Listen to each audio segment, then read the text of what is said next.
Hello and welcome to vocabilities.com, aka Improve Your Voice. My name is Darren McStay, and today I've been asked by one of you guys out there to take a look at your voice. Now there's 3 of you actually waiting for these reviews to come back to you and these analysis, but I really wanted to tackle this one first. So guys, I hope you don't mind waiting a little bit longer until I do yours, because I was approached by this woman, Danielle, on Instagram, and she sent me a couple of videos and sent me an awful lot of detail, text about her life and what she wants and the way she lives and what she does.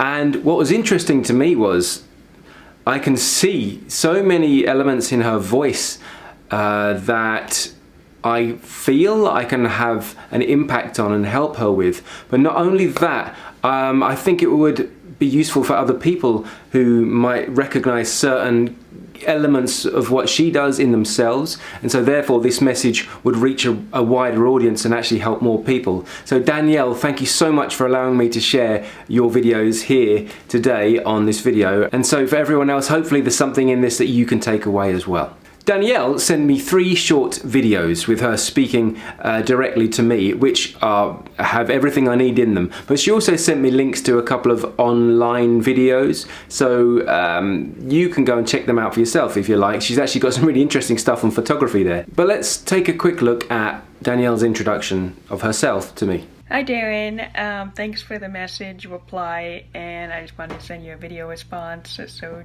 you can hear what my voice sounds like right now. Right, straight away, first impulse, the first thing I hear, hey Dan, she can't say the R's. Danielle, you're listening to this, you're not pronouncing your R's. That's interesting because usually I think with your accent, the R is curled and it's actually quite prominent and it's done with the tongue. However, you're not creating that sound, you're creating a W. So you're doing it with your lips, you're making the R sound. But what's happening here, and I can hear it very clearly, is that I can see as well by watching that your jaw, you told me as well that you have some tension there, but it's actually slightly to the side, and you kind of gripping your teeth together, and you're smiling as you talk, and this pulling back is tightening up your bottom lip. And so you're trying to pronounce your R's and it comes out W. So it's, hey Darren. You see, that tightness you're actually holding on to is, and letting the air escape out the sides of your mouth rather than thrusting it forward. That's something else you mentioned to me as well, but let's carry on a little bit further. And I am a yoga practitioner, and I'm working progressively on the shoulder tightness and a little bit of the jaw too, and then the hip stuff thing too. But so yeah, there seems to be some discomfort, and this holding of the jaw to me looks like there might have been some trauma in your jaw. Now I myself, I don't know if you can hear that, I can definitely feel it if you look at my jaw. It clicks here because 21 years ago, in fact, it got knocked out of place and I never got it fixed soon enough. So now every time I open my jaw, it's kind of wonky. So every time I shut my mouth, my body thinks that I am aligned and straight, but I'm not. So I have to do a lot of postural work on my quadrilateral muscles crossing over, because I tend to sort of go one-sided, and so my body, when it thinks it's straight, every time I close my mouth, it's not. So the whole alignment of my body goes out and I can get tension in one side more than the other, and the other side becomes weak. So I've got to really watch out for that. And looking at your jaw and the way you're holding it might indicate to me that there's something happened with your jaw. I'm not sure if you've had any damage there or that you knew that. But so what happens is, if you do have damage there and you're not aware of it, and I know you do yoga, you do lots of yoga, but it's possible that the more exercises you do and not taking this into consideration, the more kind of one-sided you'll become and the worse the problem will get. I mean, yoga's great for many things. However, you can still do yoga and be getting further away from what it's meant to do for you. If you've got an issue that's affecting your balance and the way your muscles are working, yoga is just going to pull it further out of place, as opposed to actually give you some harmony with the alignment that it promotes. So that's an interesting point to think about. Also with yoga, and this is a curiosity of mine, I know it's very good for lengthening, and you said you studied Iyengar yoga, so I think it's very precise, isn't it? And it's all about form. So it's possible that you're using correct form, but your body is wanting something else and might need something else. It's also possible with yoga that your muscles are tense and then you're lengthening and trying to stretch a tense muscle. And so that's not necessarily always a good thing, because I can see that you've got tightness in your shoulders and your neck, and that's going to have a knock-on effect on your head and your jaw as well. So I would be looking more into finding other ways to relax muscles before you do your yoga, and relaxing and releasing some blocks that you might have there before going ahead to do these other lengthening, stretching exercises that yoga provides.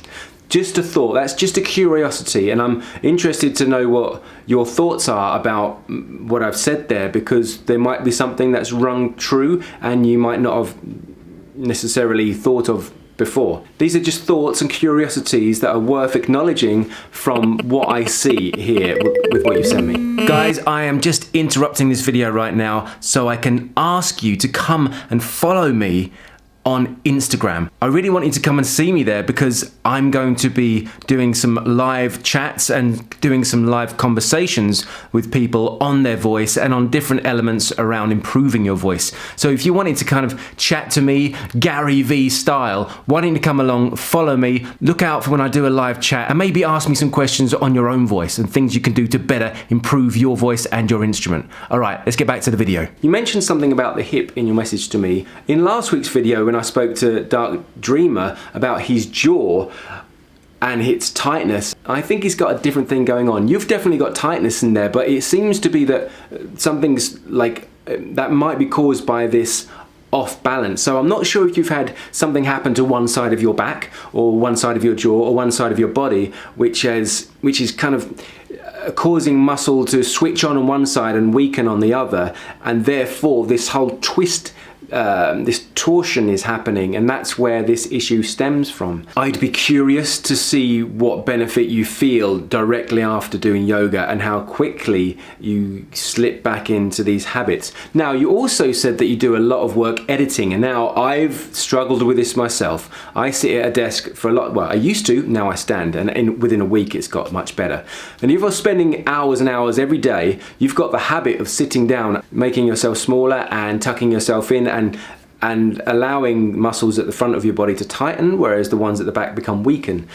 Of course, you're going to counterbalance some of that with the yoga, but if you're doing 8 hours a day in one position and just 30 minutes, 1 hour, trying to repair it, maybe the 8 hours is winning. Just a thought. So maybe check out standing up more often, get a desk that's higher up. I've said this to many people recently, actually, because it's been so beneficial for me, and if it is a postural thing, that will help. Don't worry too much about your hips at the moment. I want you to look at your head, neck and shoulders and the tension that's there, and let me know about that trauma. Has there been something? So basically, thinking back into like a lot of the assignments that we did in the voice and diction class that I did about a year ago, the assignments were interesting and they stretched me.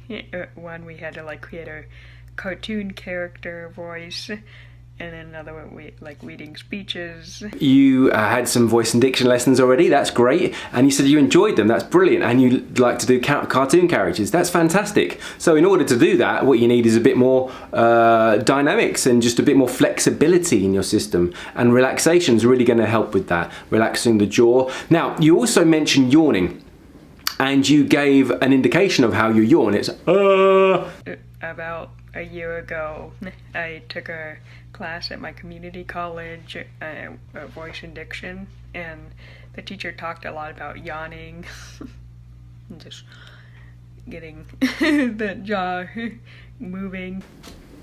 That's somewhere that's not going to help your And that's not really helping you. You want to be able to yawn with your mouth closed. I always feel like I'm stuck in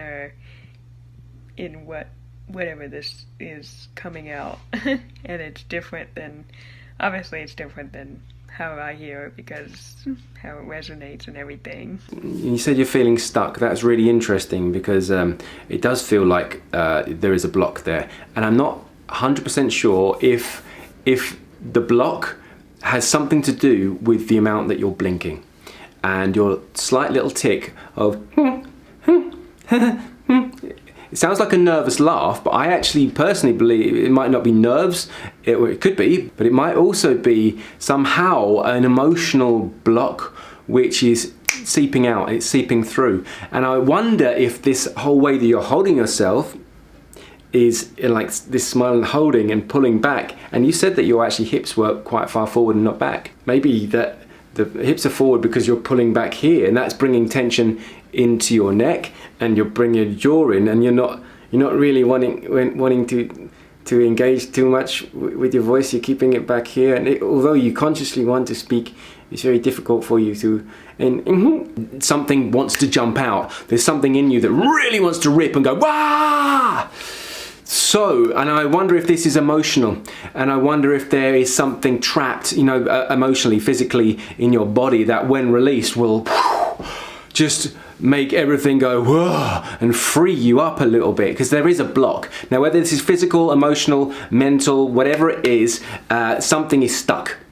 Now, I mean, this after watching this a couple of times now, I do believe that something is kind of in your way, and I don't think it's necessarily your attitude or your conscious mind is clearly wanting to do something else, and something's enabling you. So there's a few courses of action you can take. One, think about the relaxation, the head, neck and shoulders. Maybe get a massage, see what happens directly after that, and notice how you speak. The reason I say that is because you'll get such a dramatic result from doing it.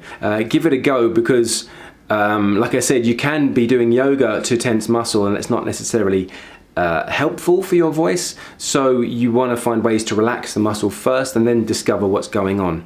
You never know when the physical therapist does work out some muscle, there might be something trapped in there that's linked to the physicality that you're holding, or there might be an emotional block in there somewhere. I'm not sure. My instinct is that I want to be delicate about this, because the slight tick and the blinking, whereas it could be something that's wrong with your eyes if you've been looking at the computer a lot. I'm not sure if you use glasses and that you're not wearing them now, but that could indicate something wrong with your eyes, or it could just be a habit that you've developed over time, maybe because you've got this block and you're fighting somehow to try and get over it. The 3 small videos that you sent me are so loaded. There's so many possibilities and ways I think you could try and tackle working on improving your voice, that I really want you to kind of maybe seek out like real physical actual help, because I can't be with you and I can't really like see the way you're standing in your whole body, and sometimes I think you need someone to be in the room with you, who being there is more inclined to notice these things. Now, a speech therapist and an articulation expert and acting trainers, I don't think are necessarily right for you. I actually think you want some physical therapy. I think there's some blocks, physical, maybe emotional, that when moved will open things up. And I'd like you to do that and then come back and let me know how that makes you feel, firstly, and what it does to your voice. Relaxation, calmness, there might be some anxiety that could also cause this slight tick and the laughter and the high note which you keep hitting. It's interesting because that high note goes into your head voice, and quite often when you speak, you're speaking down on your throat like this, and with the tight mouth it's making the sounds that R is going into a W, and then you're So you're able to throw your voice, and I think it wants to get out. I think your voice just wants to be let free. But I think it is some physical thing that's stopping it mainly, which could be caused, like I said, by an emotional block somewhere. So it could be that you go and even see a hypnotherapist. I've recommended this to people many times, because they might be able to get to the root of something if it were emotional, and maybe release or change your perception about that, and then that could actually make things change in your physicality as well, because you'll be seeing things in a different way and your body will adapt accordingly. It sounds a bit witchy-woo, but these are my curiosities for your voice. I can't give you so many definites because, like I said, there's so much going on, and without being in the room with you, it's really hard to tell. And about the yawning thing, rather than just yawning with your mouth open at the front, I want you to yawn with your finger in your mouth, or if you've got a bone prop, this in your mouth. These are very good actually. You could get one of these, the Ann Morrison bone prop. It'll keep your mouth open at just the right amount to speak. Now if you have this in your mouth and yawn, then you're going to start creating the spaces at the back, because what you're doing is opening up the front and closing off the back. What you want to do is opening up the back and not shut the front, but keep the front slightly open, because that's the optimum space. You want it to be open when you speak. So yawning, if you haven't got one of those, yawning and keeping your mouth exactly that distance open. That's going to kind of get everything moving and open in the back there. And again, very similar to what I said to Dark Dreamer, start working those muscles. I know you've seen the video, but for everyone else who've got a tight jaw, check out my video on Dark Dreamer. He had a tight jaw. And so the exercises are in there for that. Danielle, thank you so much for getting in contact with me. I know I've kind of gone round the houses a bit with this, and I've given you so much to think about, but I think there's a lot going on, and I don't think it's as simple as that. I'd really need to know more, but I want you to kind of check out the physical relaxation first. Physical relaxation, and see what that changes in your body, and then how that makes you feel. And I'd also like to know if there was trauma in the jaw or in your back, or something that's out of alignment, because that really could be causing some of this and has a knock-on effect, which has created this habit of speaking the way you do. Try to think forward in your mouth. Try to use your lips a bit more when you articulate. Maybe start overdoing it and over-articulate. Don't worry about tongue twisters. You need to start developing the muscle in order to do the tongue twisters properly. So those lips need to start moving, and that jaw needs to be flexible and relaxed. Okay, thank you so much for sending that in, Danielle. I hope this has been helpful to you, and I hope this has been helpful to everyone else, and you might have learned something from it. I know it's a whole bunch of curiosities today and questions, but these sometimes highlight answers for yourself and help you find your own way. And that can be even more empowering to some of us sometimes. So thank you again, everyone. This is Improve Your Voice, aka vocabilities.com. I'll be bringing more of these videos on the celebrity reviews, as well as these vocal analyses for you guys. So if you have an issue which you think I've not covered and you'd like to find out a bit more about your voice, send something in, contact me on Instagram, come and be a friend, and maybe we'll even do a live chat with it. Thanks very much. I'm Darren McStay. This is Improve Your Voice, and until the next time, look after your voice.